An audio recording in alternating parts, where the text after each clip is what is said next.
আমি ঘুমানোর সময় প্রতিদিন কিছু দোয়া, দরুদ, কালেমা, সূরা, তাওবা করি, এটা কি ঠিক আছে?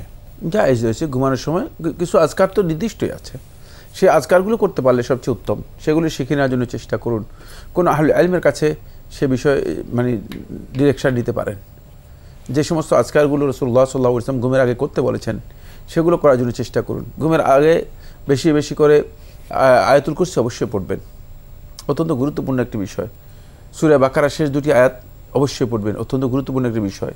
কারণ সূরা বাকারা এই দুটি আয়াত যদি কোনো ব্যক্তি ঘুমের আগে তেলাওয়াত করে ঘুমিয়ে যায়, তাহলে সে ব্যক্তি সারা রাত নফল ইবাদত করার যে মর্যাদা আছে সেই সবটুকু পেয়ে যাবে। তো সারা রাত তো অনেক লোকই জাগতে পারে না, নফল ইবাদত তো বরের বাসালা, সারা রাত জেগে থাকাটাই তো কষ্টের বিষয়।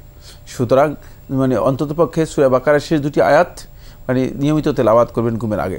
সূরা বাকারার এরপরে সূরাতুল কাফিরুন নিয়মিত তেলাওয়াত করবেন।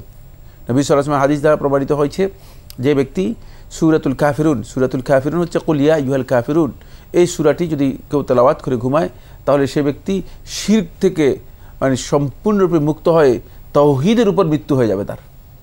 সুতরাং এটা অত্যন্ত গুরুত্বপূর্ণ একটি বিষয়, এইটাও আপনি তেলাওয়াত করবেন এবং এই ফজিলত সহিহ সনদে সাব্যস্ত হয়েছে।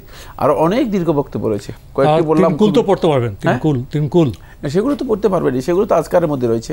এগুলো আমি অতিরিক্ত যে সমস্ত আজকার ছাড়াও যে বিষয়গুলো খুব ইম্পর্টেন্ট রাত্রে ঘুমানোর আগে সেই বিষয়গুলো বলেছি। জি, এগুলি পাঠের মাধ্যমে কি তিনি সওয়াব পাবেন? শুধু সওয়াব নয়, সারা রাত জেগে নফল ইবাদত করার যে সওয়াব রয়েছে সেই সওয়াব পাবেন। সুতরাং আমি কতগুলো বলেছি যেগুলো অত্যন্ত গুরুত্বপূর্ণ। জি, আমরা জানলাম বিষয়টি সম্পর্কে। প্রিয় দর্শক, আমাদের হাতে আরও একটি ইমেল উত্তরা ঢাকা থেকে পাঠানো হয়েছে, নাম প্রকাশে অনিচ্ছুক লিখেছেন, আমরা ছোটবেলা থেকে শুনে ও জেনে আসছি মহান আল্লাহ আমাদের জন্য 8টি বেহেশত ও 7টি দুজক বানিয়ে রেখেছেন। কোরআন শরীফ বা সহিহ হাদিস অনুসারে বেহেশত ও দুজকের সংখ্যা কতটা সঠিক হলে কোরআন ও হাদিস উল্লেখ করে উত্তর দিলে উপকৃত হব। ধন্যবাদ, শুকরান, বারাকাল্লাহু ফিকুম। প্রথম কথা হচ্ছে ছোটবেলা থেকে অনেক জিনিসই আমরা জেনে এসেছি।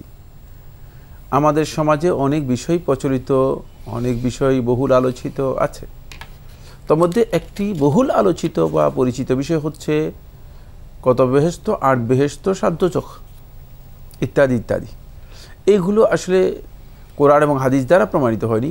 এগুলো লোকেরা অথবা মানুষগণ বিভিন্নভাবে নিজেরা তৈরি করেছে।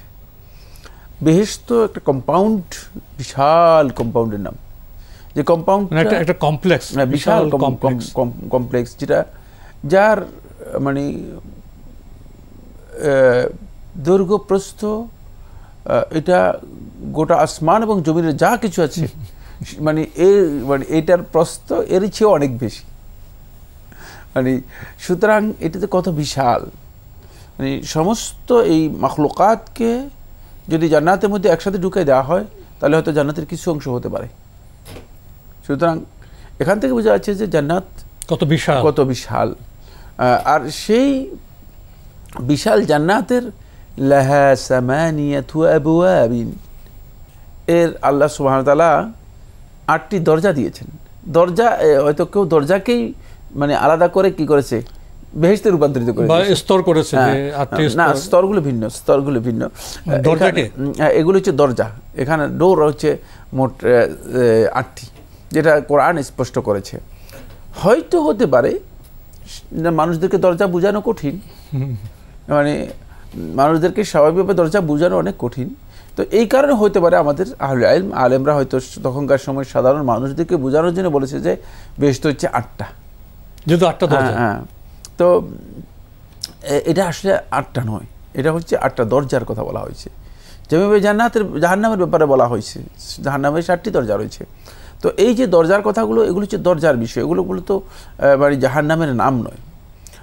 এবং জান্নাত এবং জাহান্নামের নাম কিন্তু অনেকে নিজেরা এরপরে গবেষণা করে বেরও করে দিয়েছে। গবেষণা করে যেটা বের করেছে সেগুলো হচ্ছে জান্নাত এবং জাহান্নামের কতগুলো। জান্নাতের জন্য হচ্ছে মর্যাদা এবং গ্রেড, মানে উপরের বড় বিভিন্ন স্তর, বিভিন্ন পর্যায়। আর জাহান্নামের হচ্ছে স্তর, নিচের দিকে যাবে, নিচের দিকে যত নিচে যাবেন তত অনেক কঠিন, যত নিচে যাবে। জাহান্নামটা নিচের দিকে যায়, আর জান্নাতটা যাবে কিসের দিকে? উপরের দিকে। উপরের দিকে যখন যায় এটাকে বলা হয় আরবিতে দারাজা, গ্রেড।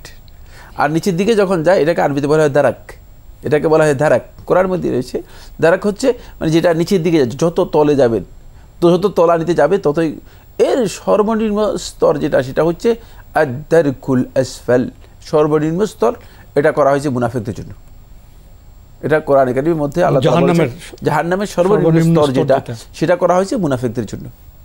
আর জান্নাতের সর্বোচ্চ যে স্তর, সেই স্তরের নাম হচ্ছে আল ফিরদাউস আল আলা, ফিরদাউস আলা, সর্বোচ্চ জায়গায় ফিরদাউস রয়েছে। সুতরাং এইটা মোটামুটি সহজ একটা মানে আমরা আইডিয়া নিতে পারলাম। আমরা 8টি দরজার কথা জানলাম এবং আমরা জান্নাতের বিভিন্ন যে আপনার গ্রেড যেটা আছে, সবগুলো গ্রেড সম্পর্কে বলি না, জাস্ট উপরের গ্রেডটা বলে দিলাম, উপরের দিকে যাবে আর আপনি জাহান্নাম যাবে নিচের দিকে, নিচের গ্রেডটা বললাম সর্বোচ্চ। এটা আমরা জাস্ট, এটা অনেক দীর্ঘ আলোচ্য বিষয়, বিষয়ের উপরে শেখুল ইসলাম এবং কাইয়িম রাহিমাহুল্লাহ একটি কিতাব লিখেছেন, অত্যন্ত গুরুত্বপূর্ণ, সমস্ত বিষয় বিস্তারিত আলোচনা করেছেন। এটা আমাদের সকলেই জানা দরকার। তবে এই কথা সঠিক যে এটা গেট, এটা এমন নয় যে জান্নাত 8টি জান্নাত অথবা 7টি জাহান্নাম। এগুলো আমরা মান বলতে পারি জান্নাতের মান? না, মানগুলো ভিন্ন। মানটা গ্রেডকে বলা হচ্ছে দারাজাত। দারাজাতগুলো তো আমি বলেছি যে দারাজাতের সর্বোচ্চ হচ্ছে আল ফিরদাউসুল আলা, কিন্তু এগুলো হচ্ছে গেট, মানে গেট তো আপনার দরজা প্রবেশ করলো, কিন্তু জান্নাতের প্রবেশের পরে এই যে বিশাল জান্নাত, এর গ্রেডগুলো ভিন্ন, গ্রেড ভিন্ন, A grade, B grade, C grade, মানের সাথে জড়িত। সব জান্নাত তো একরকম না, মানের তো পার্থক্য থাকবে। গ্রেডগুলো অবশ্যই গ্রেডের, মানে আপনার যেটা হাই গ্রেডের সেটা গ্রেড পার্থক্য। জান্নাতুল ফেরদৌস তো সর্বোচ্চ গ্রেড।